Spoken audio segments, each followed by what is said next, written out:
주식 실패의 가장 큰 이유를 보게 된다 그런다면 손절매를 잘 하지 못해서예요. 그래서 우리나라 개인 투자자들의 계좌 잔고를 보게 되면 기본적으로 항상 갖고 있는 게 뭐예요? 마이너스 40%에서 70%짜리 그 사이에 들어가 있는 물려있는 종목들, 흔히가 말하는 답이 없구나 라고 하는 종목들이 한두 개씩은 꼬박꼬박 계좌에 쌓이는 이유가 이거죠.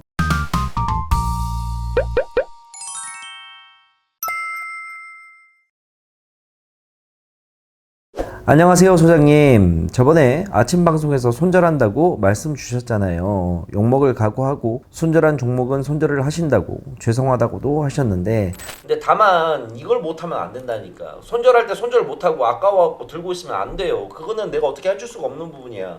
난 분명히 아까워도 손절할 건 손절하고 기회를 봐야 된다라고 얘기를 했는데, 그럼에도 불구하고 못하겠다 해서 들고 가서 더 큰 손실 나게 되면 마이너스 10%로 끊을 거 마이너스 40% 50% 끊어버리면 그때는 내가 어떻게 해줄 수가 없어요. 저는 소장님 말씀이 맞다고 봐요. 매매하면서 어떻게 손절 없이 수익만 있겠어요. 근데 문제는 알면서도 손절을 못하는 제가 문제네요. 마음속으로는 몇 번이고 손절해야지, 미련을 버리고 다음을 기약하며 투자를 해야지 이렇게 생각은 많은데 꼭 매도 버튼을 누르려고 하면 주가가 다시 오르는 느낌이고, 조금만 더 지켜볼까 해서 기다리면 여지없이 더 내려가고, 그러다가 물타기 하고, 저는 왜 알면서도 손절하지 못하는 걸까요? 답답하네요, 제 스스로가. 라고 이렇게 사연을 남겨주셨습니다. 주식시장이 조금 힘듭니다. 힘들죠.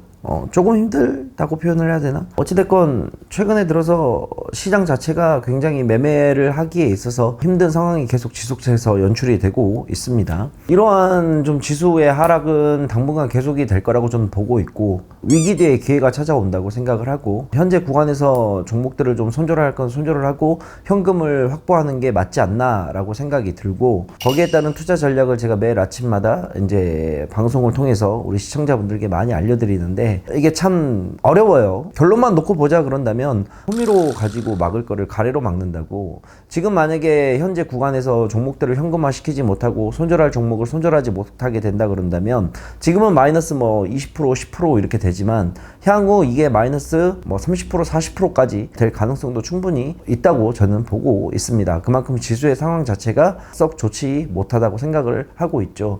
손절을 하는 이유는 우리가 더 큰 기회를 잡기 위해서예요.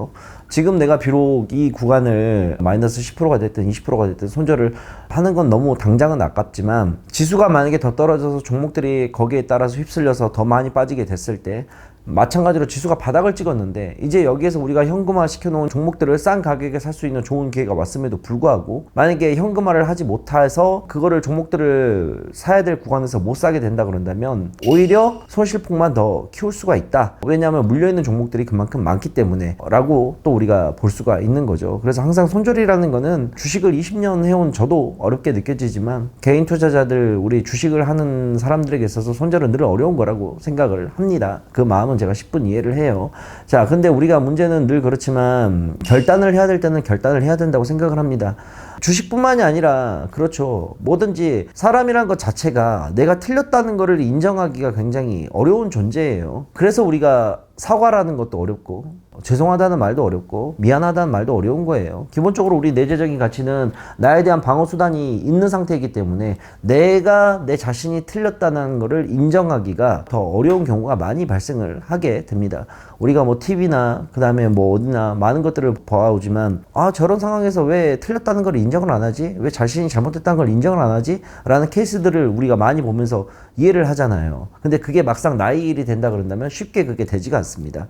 주식 투자에서 되게 유명한 분들이 계시죠. 워렌 버핏도 있고, 워렌 버핏은 너무나 유명하니까. 그 다음에 조지 소로스라고 또 이 주식 투자계에서 또 살아있는 전설도 있고 그렇습니다. 근데 그분들이 한 얘기를 보자 그런다면, 워렌 버핏 같은 경우에는 손절을 못하면 파산한다라는 이야기를 한 적도 있었고요. 그 다음에 조지 소로스 같은 경우에는 내가 부자가 된 이유는 내가 틀렸음을, 잘못됐음을 깔끔하게 인정을 했기 때문이다 라는 말도 하셨어요.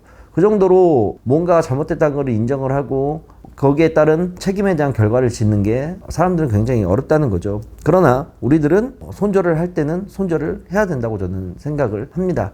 그거는 내가 틀려서도 아니고 내가 잘못됐다도 아니야. 그렇게 생각하게 되면 손절하기가 더 힘들어져요. 결국은 주식이라는 것도 마인드 컨트롤 싸움이고 이 주식에 대한 감정이란 부분이 들어가기 때문에 결국은 이 감정에 따라서 내가 매수 버튼을 누르냐 매도 버튼을 누르냐라는 거 차이인 거거든요. 그런데 내가 틀려서 손절을 한다고 생각을 하지 마세요. 그렇게 되면 손절하기가 더 어렵습니다. 그냥 차라리 똑같은 거라도 그냥 2보 전진을 위한 1보 호태라고 생각을 하시면 더 마음이 편할 수가 있어요. 비록 내가 지금 이거를 손절을 하게 되지만 나는 더 큰 상승과 더 큰 준비를 위한 선제적인 예방 조치일 뿐이다 라고 생각을 해버리시게 되면 오히려 매매를 하는 데 있어서 좀 더 편하게 손절을 할 수가 있지 않을까라고 감히 저는 조언을 좀 드려보겠습니다. 대부분의 개인 투자자들이 가장 어려운 게 바로 이 손절매인데 주식 실패의 가장 큰 이유를 보게 된다 그런다면 손절매를 잘 하지 못해서예요. 그래서 우리나라 개인 투자자들의 계좌 잔고를 보게 되면 기본적으로 항상 갖고 있는 게 뭐예요? 마이너스 40%에서 70%짜리 그 사이에 들어가 있는 물려있는 종목들, 흔히가 말하는 답이 없구나 라고 하는 종목들이 한두 개씩은 꼬박꼬박 계좌에 쌓이는 이유가 이거죠. 그래서 결국은 걔네들이 리스크가 점점 확대가 돼가지고 얘네들 때문에 수익을 내도 항상 여기에 묶여버리는 경우가 생기게 된다는 거예요. 좀 더 유식한 용어로 얘기를 좀 하자 그런다면 학계 논문에서는 이러한 것들을 이제 몰입상승이라고 얘기를 좀 많이 합니다. 의사 결정이 잘못되었음을 인지를 하고 있는 상태에서도 그 행위를 우리가 멈추지 못하는 행위라고 얘기를 하죠. 인지 부조화죠. 머릿속으로는 알고 있으면서도 가슴이 그렇게 시키지 않아서 못하는 행위. 그런데 결국에는 주식이라는 거는 이거를 얼마만큼 컨트롤하고 자를 때 자르고 가져갈 건 가져가고 이거를 할 수 있느냐, 이게 굉장히 중요한 거예요. 쉽게 말하면 우리가 항상 뭐 예를 제가 많이 들긴 하는데 건강해지려면 어떻게 해야 되죠? 운동해야 되죠. 담배 안 피워야 되죠. 술 안 먹어야 되죠. 꾸준한 규칙적인 운동해야 되죠. 우리가 그 모든 사실은 다 알고 있습니다. 그러나 막상 실질적으로 우리가 그거를 행위를 하는 데 있어서 실천하는 사람들이 몇 명이나 있겠냐는 거예요.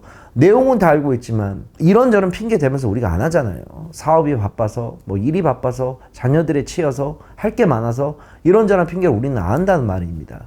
방법은 알고 있지만 주식도 똑같은 거예요. 여기서 손절을 해야 되는데, 현금을 확보해야 되는데 라고 하지만 실질적으로 그거를 행동까지 가기가 있어서 굉장히 어려운 거죠. 그런데 그걸 하는 사람과 그걸 하지 않는 사람은 결국에는 결과론적으로 봤을 때 차이가 많이 납니다. 바쁜 직장인들도 운동할 거 운동하고 자기 관리하는 사람들은 정말 몸도 좋고 건강도 하고 해요. 근데 그 사람들은 똑같이 안 힘들겠어요? 힘들죠. 일 끝나고 지치는 건 누구나 다 똑같은데 그런데 그 사람들은 그 지친 몸을 이끌고 나의 건강을 위해서 그걸 지킨다는 겁니다. 결국은 결과론만 놓고 보았을 때 그걸 해내는 사람과 해내지 못하는 사람들은 완벽한 차이가 난다는 거죠. 주식도 마찬가지예요. 손절을 해야 될 때와 손절을 하지 못할 때 그걸 해내는 사람과 해내지 못하는 사람들은 분명히 결과론적으로도 차이가 날 수밖에 없는 거죠. 우리는 다 불완전한 존재라고 저는 생각을 합니다. 뭐 저도 제 분야가 주식이지만 아시다시피 저도 손절할 때는 손절하고 수익률 안 좋을 때는 또 안 좋아요. 어쩔 수가 없습니다. 인류 프로 선수들, 그 다음에 뭐 워렌 버핏이 됐든 조지 소로스가 됐든 그 어떤 분야에 있는 사람이라도 100이면 100 다 잘할 수는 없는 거예요.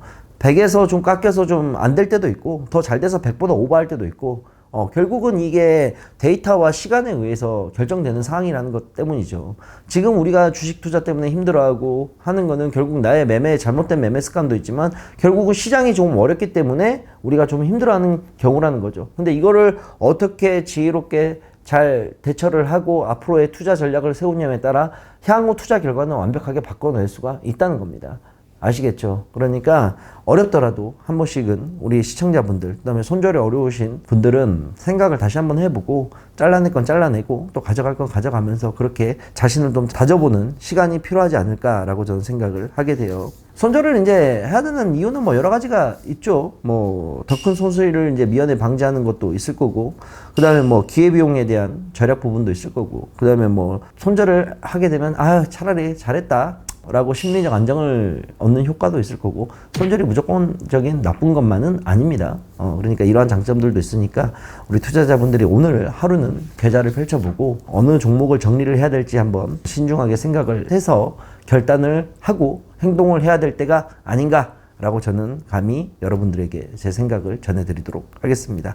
힘든 시장이지만 저는 또 이 힘든 시장이 지나가게 되면 분명히 우리에게 기회는 찾아올 거라고 생각을 해요. 그러니까 그 기회를 위해서 준비하고 노력을 한번 해보도록 하시자고요. 자, 오늘은 여기까지 하도록 하겠습니다. 오늘은 손절에 관련된 이야기를 좀 해봤는데 하실 수 있어요. 하실 수 있습니다. 자, 저는 또 다음에 다른 사연으로 찾아뵙도록 하겠습니다. 들어가세요. 안녕. 주식 상담소는 아래에 남겨주시면 되겠습니다.